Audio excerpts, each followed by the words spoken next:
तो आज हम स्टार्ट करते हैं सरफेस एरिया एंड वॉल्यूम। इस चैप्टर को स्टार्ट करने से पहले आप क्या करना कि एक कॉपी लेना और पेन लेना और जो जो नोट डाउन कराते जाऊं उसे आप नोट डाउन करते रहना। ठीक है, हम जितने फॉर्मूला सीखेंगे इसमें आप बनाना सीखोगे, ना कि आपको रटवाऊंगा। तो बात करते हैं सरफेस की। सरफेस होता क्या है एक्चुअल में? देखिए, अगर हमारे पास कोई भी फिगर है, आप जनरली बेटा 2D और 3D के बारे में सुना होगा, 2 डायमेंशनल और 3 डायमेंशनल। 2 डायमेंशनल में अगर कभी भी आता है तो ये कंटेन करता है एरिया को या पोर्शन, किसी भी चीज को कवर करने का पोर्शन। हम कहते हैं ना कि 4x4 स्क्वायर फीट की जमीन है, या सॉरी 20x50 फीट की जमीन है। या 3D में क्या होता है, हम वॉल्यूम की बात करते हैं, या हम किसी चीज की कैपेसिटी की बात करते हैं, या आप कह सकते हो हम किसी चीज को फिल करने की बात करते हैं, या हम जिस भी चीज में हम फिल कर सके जो स्पेस ऑक्यूपाइड होता हो। ठीक है, स्पेस ऑक्यूपाइड होता हो, ये सभी के सभी 3D शेप में आते हैं। 2D शेप में अगर बात करें जैसे ग्राफिकली, तो देखो बेटा ये एक्स एक्सिस है, ये भी बेटा वाई एक्सिस है। ठीक है, तो इसके रिगार्डिंग आप 2 डायमेंशनल में जो भी बना सकते हो वो 2D कहलाएगा। और 3D में क्या होगा, इसमें 3 डायरेक्शन होगी, ये एक्स, ठीक है, ये वाई होता है बेटा, और इसका अपोजिट डायरेक्शन माइनस माइनस में रहता है, और ये हमारा जेड। ठीक है, तो ये माइनस का एक्स, माइनस का सॉरी जेड, और ये हमारा माइनस का वाई। तो 3D ऑब्जेक्ट में जैसे हम कोई अगर स्फीयर बनाए, क्यूब बनाए, ठीक है, ये सारे हमारे 3D ऑब्जेक्ट रहते हैं। 2D में रहता है हमारा एरिया पोर्शन की बात करें। इसका यूजेस कैसे है वो चीज समझिएगा। मान लेते हैं आपके घर में पेंट करने वाला कोई आया, पेंट करने वाले ने आपने कहा कि भैया एक काम करो, इस दीवार को पेंट कर दो। जो आपके घर में कोई दीवार है उस दीवार को पेंट कर दो। मान लेते हैं वो दीवार की जो डायमेंशन है, ठीक है, तो डायमेंशन कुछ इस प्रकार से है, ये 10 मीटर है और ये बेटा 5 मीटर है। पेंट वाले ने मेरे से कहा क्या कि भैया मैं 1 मीटर स्क्वायर पेंट करने का 100 रुपये लूंगा। सुनना, 1 मीटर स्क्वायर पेंट करने का 100 रुपये लूंगा। मैंने कहा हो रे बड़ा अच्छा है यार, 1 मीटर स्क्वायर पेंट करने का 100 रुपये लेगा। मैंने देख, मेरे को मैथमेटिक्स नहीं आती थी, तो मैंने कहा भैया चल यार, एक दीवार के 100 रुपये मांग रहा है, 4 दीवार के 400 रुपये होगा। छत तो भैया पहले से साफ सुथरी है, तो भैया छत साफ करने की क्या जरूरत है। जब उसने एक दीवार को पेंट करा ना, उसके बाद मेरा होश उड़ गया। उसने जो अमाउंट मांगा, उसने मांगा 50,000 रुपये। कैसे? मैं 50,000 रुपये? अरे भाई, मैं भाई तू चाह यहाँ से 50,000 कैसे दूंगा भाई, एक दीवार पेंट करके 50,000 कौन मांगता है। तो इसने कैसे निकाला वो चीज समझना। इसने अपना फीता निकाला, फीता निकालने के बाद इस बंदे ने क्या करा कि यहां से लेके यहां तक की डायरेक्शन नापी जो 10 मीटर थी, इनटू यहाँ की डायमेंशन बेटा 5 मीटर, 2 डायमेंशन हो गई। ठीक है, 10 × 5 क्या होगा बेटा 50, इंटू और 50 मीटर स्क्वायर आया होगा। और 1 मीटर की कॉस्ट कितनी, 1 मीटर स्क्वायर के 100 रुपए, सॉरी 5,000 रुपये। हाँ 5,000 रुपये आया बेटा, कितना 5,000 रुपये। तो इसने कितना दिया, एक दीवार पेंट करने का 5,000 रुपये। तो you need to understand one thing is कि हमारे रियल लाइफ में एरिया या वॉल्यूम का बहुत ज्यादा लेवल पे इस्तेमाल होगा। वॉल्यूम आप देखते हो बेटा, आपके घर में दूध आता है तो उसमें जो वो नापता है, ठीक है, आपके घर में जो दूध आता है वो नापता है एक ग्लास टाइप का होता है, उसमें नापता है जनरली। अब वो वॉल्यूम को कैसे मेजर करा जाता है, क्या डायमेंशंस रहती है, किस 3D ऑब्जेक्ट में रहता है, वो चीज हम समझेंगे आगे। तो इस चैप्टर के अंदर जितने के जितने क्वेश्चंस आएंगे ना, या जितना आप पढ़ोगे, ठीक है, फॉर्मूले हमारे लिए बेसिक टर्म है। ठीक है, बेसिक टर्म में आप फॉर्मूले बनाना सीखना, कैसे फॉर्मूला बनते हैं। पहले हम आते हैं, सबसे पहले आएंगे, देखो ये शेप दिखाई दे रहा है बेटा, जितना भी आप शेप देखोगे 2D दिखाई देगा, इसमें 2 ही डायरेक्शंस होंगी, ये 2 डायमेंशनल होगा। ये आपको शेप किसका दिखाई दिया बेटा, स्क्वायर का। किसका दिखाई दिया बेटा, स्क्वायर का। स्क्वायर की अगर मैं एक साइड को ए मानता हूं और इस साइड को भी ए मान के चलता हूं, तो बेटा ए इंटू ए क्या होगा बेटा, ए इंटू ए, यानी कि ए स्क्वायर। Got it? कॉपी में लिखना, ये एरिया ऑफ स्क्वायर क्या होगा बेटा, ए स्क्वायर। बात करें इसके वॉल्यूम की, तो आप सोचना, आपने कोई स्क्वायर बनाना है, इसके ऊपर क्या कुछ फिल कर सकोगे क्या? इसके ऊपर तो डाल सकोगे एक्स्ट्रा, ऊपर डाल सकते होगे? नहीं, नॉट पॉसिबल। तो इसका वॉल्यूम होता ही नहीं है। फिर आते हैं रेक्टेंगल पे। रेक्टेंगल क्या है बेटा? इस डायरेक्शन को मानना लेंथ मानना, इसको मानना ब्रेथ। तो बेटा दो डायमेंशंस की मल्टीप्लाई कर देना। टू डायमेंशनल वो रहना, टू डायमेंशनल का मतलब ही होता है 1D इंटू 1D, यानी कि one dimensional into one dimensional, यानी कि टू डायमेंशनल बेटा। ठीक है, जब ये दो डायमेंशन, एक डायमेंशन की मल्टीप्लाई दूसरे डायमेंशन में होगी, मानो this dimension into this dimension, तो हमारा एरिया बीच में कितना पोर्शन कवर है वो निकल जाएगा। तो इसमें क्या होगा? L into B. पहला डायमेंशन ये रहा हमारा L एन, दूसरा डायमेंशन हमारे ब्रेथ। ठीक है, फिर इसमें दोबारा कुछ फिल कर सकते हैं? नहीं, ऑब्वियसली नॉट। तो हमारा रेक्टेंगल कुछ वॉल्यूम आएगा ही नहीं। अब आते हैं स्क्वायर बेटा, ये सर्कल पे।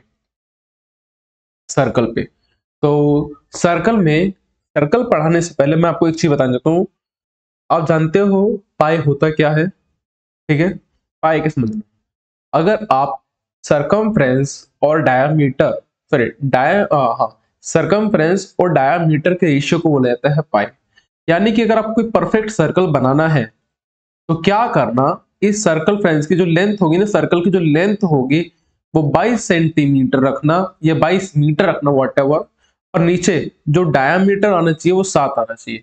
तो आपको परफेक्ट सर्कल बनेगा एकदम चकाचक। तो इसी सर्कल को बनाते हुए हम क्या करते हैं, हम निकालते हैं एरिया। तो याद रखना इस फॉर्म में कभी भी एक चीज, कि अगर कभी भी सर्कल दिखाई दे या सर्कल शेप का कुछ भी दिखाई दे तो कंफर्म पता है पाई आएगा। क्या आएगा बेटा? पाई आएगा। और बेटा इसके अंदर आर ये रहा और आर ये रहा, तो आर इंटू आर दो डायरेक्शन, यानी कि आर स्क्वायर, तो पाई आर का स्क्वायर। सिंपल, वॉल्यूम होता है नहीं। अब आते हैं हम अपने 3D ऑब्जेक्ट की ओर। ये क्या है बेटा हमारा? ये होता है क्यूब। इसमें अगर एक साइड को माना इसको ए, ठीक है, इसको माना ए और इसको माना ए, ठीक है, तो इसका अगर बात करूं टोटल सरफेस एरिया की, अगर हम एक एरिया को निकालें, इस एरिया को निकालें, तो क्या होगा? ए इंटू ए हो जाएगा ना, तो भैया ए स्क्वायर। अब कितने सरफेस आते हैं क्यूब के अंदर? 6 आते हैं ना, तो भैया 6A स्क्वायर कहलाएगा। ठीक है, और बात करें जैसे अगर हम पेंट करना हो हमको, ठीक है, अगर पेंट करना हो तो देखो, आप अपने घर के अंदर या रूम के अंदर कितने पोर्शन को पेंट करते हो? 5 को करते हो ना, 5 साइड को। देखो 4 तो दीवार हो गई और ऊपर रूफ छत हो गई, उसको पेंट करोगे। कभी जमीन को थोड़ी ना पेंट करते हो। तो तब हमारा फॉर्मूला बनेगा 5A स्क्वायर। ये फॉर्मूला जनरली इस्तेमाल होगा ही नहीं आपके में, तो डोंट वरी अबाउट दैट। बात करें वॉल्यूम की, वॉल्यूम का सिंपल सा फंडा होता है। कभी वॉल्यूम निकालने में टेंशन आए ना, तो एक काम करना, क्या? बेस की मल्टीप्लाई, सुनना ध्यान से क्या करूं मैं, बेस की मल्टीप्लाई हाइट में कर डालने का, आपका फॉर्मूला निकल जाए। नीचे क्या है बेटा? बेस हमारा स्क्वायर में होगा ना, ये चीज स्क्वायर में होगा, तो स्क्वायर का फॉर्मूला क्या है? ए स्क्वायर। हाइट क्या हमारी? ए, तो क्या फॉर्मूला बना हमारा? ए क्यूब। Got it? अब बात करते हैं हम इसके रेक्टेंगल की। रेक्टेंगल में देखो बेटा, ये लेंथ, सॉरी, ये हमारा होगा हाइट, ये हाइट होगा, ये हमारा होगा लेंथ, ठीक है, और ये होगा हमारा ब्रेथ। इस केस के अंदर तो बेटा L into B into H, 3 dimension, sorry, ये हमारा वॉल्यूम होगा। गॉट, ये चीज। हाँ, बात करें इसके एरिया की, इसका एरिया काफी इंपॉर्टेंट है और एरिया निकालना सीखना बहुत जरूरी है इस वाले का। इसमें क्या करेंगे हम, देखो अगर इसको बनाए अच्छे से, इसे हमने लेंथ बोला बेटा, इसे हमने ऊपर वाले इस चीज को हाइट बोला, और इसे हमने बेस बोला। तो जब हम नीचे पोर्शन के एरिया की बात करते हैं तो एल बी हो जाएगा, और ये एल बी बेटा, जो एल बी नीचे होगा ये वाला पोर्शन कवर करेगा, वो ऊपर भी करेगा कि नहीं करेगा? आप सोचो, करेगा ना। तो बेटा इसका जो फॉर्मूला निकला वो क्या होगा? 2LB निकलेगा कि नहीं निकलेगा? Got it? ठीक है, अब बात करते हैं, इसमें हमारा ये हाइट हो गया, ये बेस हो गया, तो एच बी, और एच बी देखो यहाँ पर भी एच बी होगा, इस वाले पोर्शन में बेटा ये एच बी होगा, और इस वाले पोर्शन में भी तो निकलेगा, ये क्या होगा? H B, 2HB। और फ्रंट और बैक का देख लो, वो क्या होगा हमारा? 2 एल इंटू एच। इस फॉर्मूले में क्या कॉमन दिखाई दे रहा है, घूर के देखो तो 2 ब्रैकेट में कॉमन दिखा रहा है, यानी कि एल बी प्लस का बी एच प्लस का एच एल। ये फॉर्मूला याद रख लेना होता है। ये किसका होता है, टीएसए, यानी कि total surface area of a cuboid. अब बात करें वॉल्यूम की, वॉल्यूम हमने क्या सीखा बेटा, बेस इंटू हाइट। तो बेटा बेस इसका क्या है, बी एल इंटू बी, तो एल बी हो गया, और हाइट की multiply L B H formula बन गया। बेस इंटू हाइट, बेस का फॉर्मूला बी इंटू एल हो जाएगा, बेस पूरा, तो सिंपल बी नहीं, बेस पूरा बेस, क्योंकि ये वृत्त था, तो base L into B into height. इसमें अब बात करें, ये हमारा है कौन सा बेटा, सिलेंडर है। सिलेंडर में क्या होता है, बेस किससे बना होता है, एक बात का रेक्टेंगल से तो बना होता है, ध्यान से ऑब्जर्व करो। तो हम क्या करते हैं इसमें, जैसे ये सर्कल, ये हमारा बैठता, अगर एक रेक्टेंगल है, ठीक है, रेक्टेंगल को शीट को अगर आप फोल्ड करते हो तो आपका जो डायमेंशन बैठेगा सर्कल शेप का बनेगा, कंफर्म पता है ना। अगर आप रेक्टेंगल को शेप से मोड़ोगे तो भैया क्या बनेगा, एक हमारा सिलेंडर बनेगा। इस सिलेंडर में आप देखिएगा नीचे तो सर्कल है ना, और सर्कल का जो सरकमफ्रेंस होता है वो क्या होता है बेटा, अभी तो हम चलो एरिया की बात करें, तो इसका अगर एरिया निकालना है तो कैसे निकालना, ऊपर बेटा क्या हमारा सर्कल है ना, तो सर्कल का एरिया क्या होता है पाई आर का स्क्वायर, और कितने हैं, 2 सर्कल है नीचे, तो 2 पाई आर का स्क्वायर प्लस का। बात करें इसकी, तो इसमें क्या होगा कि देखो ये हमारा जो नीचे सर्कल बन रहा है, ठीक है, और ये हमारा ये लेंथ हो जाएगी, और इनटू हाइट, हाइट हमारी एच, तो इसकी मल्टीप्लाई इसमें कर दो, बट ये निकलेगा कैसे, वाली हाइट निकलेगी कैसे, ये होता है सर्कमफ्रेंस यानी 2 पाई आर, ठीक है, क्योंकि एक सर्कल का सर्कमफ्रेंस इनटू हाइट, सुनो, एक सर्कल का सर्कमफ्रेंस, एक सर्कल का सर्कमफ्रेंस, एक सर्कल का सर्कमफ्रेंस इनटू हाइट, तो हाइट हमारी ये रही, और सर्कल 2 पाई आर हो गया, तो 2 पाई आर ब्रैकेट में height, 2 pi R into H. Common क्या निकला बेटा इसमें से, 2 पाई आर कॉमन निकला, आर प्लस का एच आ गया हमारा। इसी में अब निकालते हैं वॉल्यूम। बेटा वॉल्यूम क्या होता है बेटा, एरिया ऑफ सर्कल यानी कि पाई आर का square into height, into height. मैंने कहा बेस की मल्टीप्लाई हाइट में कर देने का, बेस क्या है हमारा, बेस तो हमारा सर्कल है कि नहीं है, तो सर्कल का पाई आर का square into height, got it. अब बात करते हैं कोण की। कोण अच्छा है, सीखना बहुत जरूरी है। कोण में आप एक चीज नोटिस करना बेटा, कोण के पहले आप डायमेंशन याद करो बेटा, ऊपर जो जा रही है बेटा ये हाइट होगी हमारी सिंपल सी, ठीक है, और हाइट ये जो ये वाली हाइट है ना, इसको बोलते हैं स्लैंट हाइट। क्या बोलते हैं इसको, स्लैंट हाइट। जो हमारे एक ट्रायंगल शेप का ऐसे बनता है ना, तो ये हमारा हो स्लैंट हाइट होता है, ठीक है, स्लैंट हाइट हो गया, हाइट हो गया। और नीचे हमको पता है बेटा ये सर्कल कंटेन कर रहा है, तो ये हमारा इधर वाला क्या होगा, रेडियस हो जाएगा। अगर आपको बात करें सीएसए की, इसमें 2 फॉर्मूला आएगा। सीएसए की बात करें, कर्व्ड सरफेस एरिया, इस सर्कल के अंदर हमको कुछ चीज कवर करना है और नीचे वाला सर्कल रहन दिया। मानो एक कोन बनाया आपने, ठीक है, इसमें नीचे वाला पोर्शन कवर करना रहन दिया और ऊपर वाला पेंट कर दिया, तो वो कहलाएगा हमारा सीएसए। और सीएसए का फॉर्मूला होता है, देखो बेटा स्लैंट हाइट आएगी तो एल तो आएगा, कंफर्म पता है, रेडियस है आर तो आएगा, और 2 पाई लिख देना बस, 2 सॉरी सॉरी 2 भी नहीं है, सिर्फ पाई, पाई आर एल। क्या बेटा पाई आएगा, क्यों, एक सर्कल है, आर आएगा क्यों, रेडियस है, और लेंथ स्लैंट हाइट रहेगी। तो क्या फॉर्मूला बना, CSA of a cone which is pi R L, L यानी कि स्लैंट हाइट, आर यानी कि रेडियस, और पाई क्या हो जाएगा हमारा 22/7, यानी कि कंफर्म पता है भाई, अगर कोई सर्कल देखे तो क्या आने का, पाई आने का, गॉट इट। अब इसी में हम निकालते हैं टीएसए।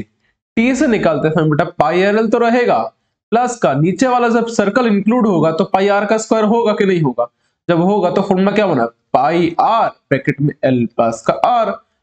तो बेटा अब यहीं पर याद कर लो, सुनो, CSA of a cone, CSA of a cone क्या होगा बेटा, पाई आर एल, क्या बेटा पाई आर एल, और टीएसए ऑफ अ कोन क्या होगा बेटा, पाई आर प्लस का नीचे वाला बेस उड़ जाएगा, ऐड जाएगा, तो पाई आर का स्क्वायर, इसको ऐड करते हैं तो पाई आर ब्रैकेट में एल प्लस का are.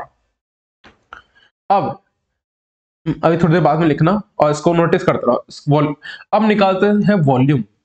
Volume one of the most important आता है इसमें। हमने इसमें वॉल्यूम निकाल लिया था ना, हाँ ठीक है। अब इसमें वॉल्यूम निकालते समय हम क्या जानते हैं बेटा, बेस की मल्टीप्लाई हाइट में कर देने का। बेस की मल्टीप्लाई हाइट में कर देना। बेस क्या है बेटा, हमारा सर्कल, सर्कल का फॉर्मूला पाई आर का स्क्वायर और into height. But base multiply height अपने सर सही बोला, बट ये किस केस में, आप एक अगर कोन को बनाओगे तो आप ऑब्जर्व करोगे ये सिलेंडर का ही एक छोटा सा पार्ट था जो कि कितना हिस्सा कवर कर, 1 2 3, तीन में से क्या करो, तीन में से एक हिस्सा गया ना कोन के पास, तो 1/3 पाई आर का स्क्वायर फिर एच। ये फॉर्मूला किसका हुआ, वॉल्यूम ऑफ अ कोन का। गॉट इट द पॉइंट और नॉट। Now come to the sphere. भाई गोल आकार की जो बॉल होती है ना वो हमारा स्फीयर कहलाता है, ठीक है। अब इसमें अगर हमको एरिया निकालना है, इसका सिंपल सा बेटा, ये चार सर्कल के लगभग एरिया से मिलकर बना होता है, दैट इज 4 पाई आर का स्क्वायर। इसमें सी एस और टी एस एक ही होता है।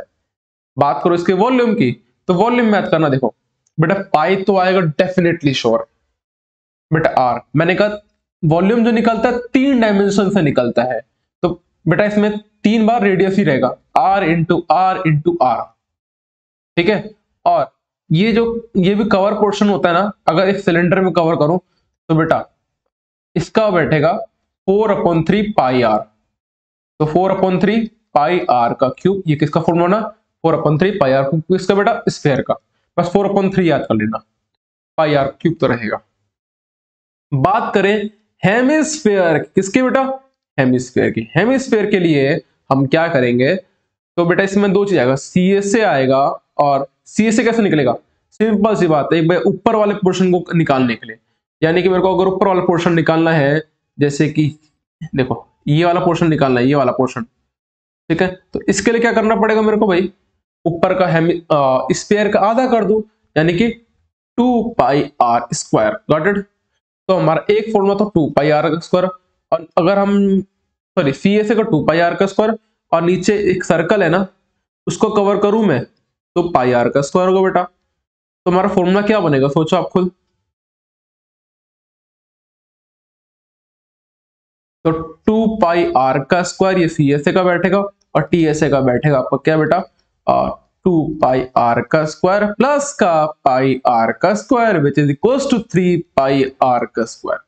देखो 2 पाई आर का पाई आर 1 हो जाएगा ना, कुछ नहीं तो 2 प्लस का 1 3 पाई आर का स्क्वायर। वॉल्यूम की बात करें, इस वॉल्यूम का आधा कर दो, यानी कि 2/3 पाई आर का क्यूब, ठीक है। आप इसको आराम से नोट डाउन करना, ठीक है। और जो चीज नहीं आए वो पिन कमेंट में डाल के पूछ लेना, ठीक है। तब तक के लिए गुड बाय, और हम नेक्स्ट वीडियो में हम सीखेंगे कि इसके आगे के रिगार्डिंग एग्जांपल्स और क्वेश्चंस एनसीईआरटी के।